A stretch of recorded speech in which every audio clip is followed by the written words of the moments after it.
Het schip heeft een jaar of 20 niet gezeild. We zijn bezig de oude masten erop te zetten. Dus vandaag, als het een beetje droog wordt, zou de tweede mast erop gaan. En dan, als het allemaal klaar is?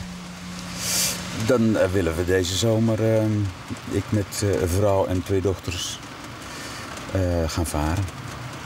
En nu heeft u niet uw vrouw en dochters meegenomen, maar wie wel?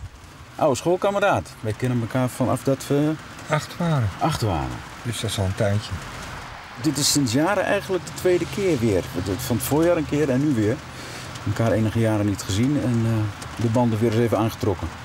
Hoe is dat weer gekomen? Ja, aanleiding was zijn verjaardag. Jouw verjaardag. Dat was een aanleiding. Dat was een aanleiding. En het feest werd een half jaar later gehouden. Dus, en daar moest ik dan natuurlijk naartoe. Dus zo was dat een aanleiding om hem te bezoeken. Ja. En ook een aanleiding om toch weer vaker af te spreken.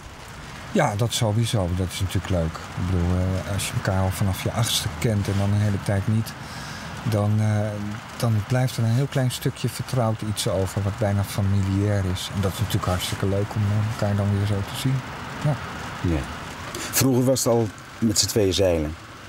Vroeger al met 16 kwadraatjes, dektent erover en dan Friesland onveilig maken.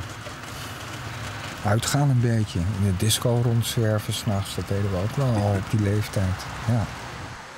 U heeft elkaar een aantal jaren wat minder contact gehad. Heeft u dat ook gemist? Ja, dat weet ik niet. Ik heb een gevuld leven, dus ja, genoeg te doen altijd. Ja, nee, dat missen, nee.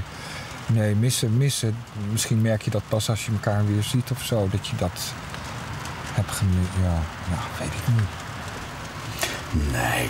Het leuke is dat je elkaar een aantal jaren niet ziet. Het is inderdaad een soort familiair aan het worden als je elkaar een aantal jaren niet ziet. Het gaat gewoon weer op oude voet door. Het goede van een oude vriendschap is dat je goed samen stil kunt zijn. Dat kan zonder moeilijkheden. Het is niet raar om stil te zijn. Dus je ouwe hoort wat en je kunt ook gewoon samen stil zijn.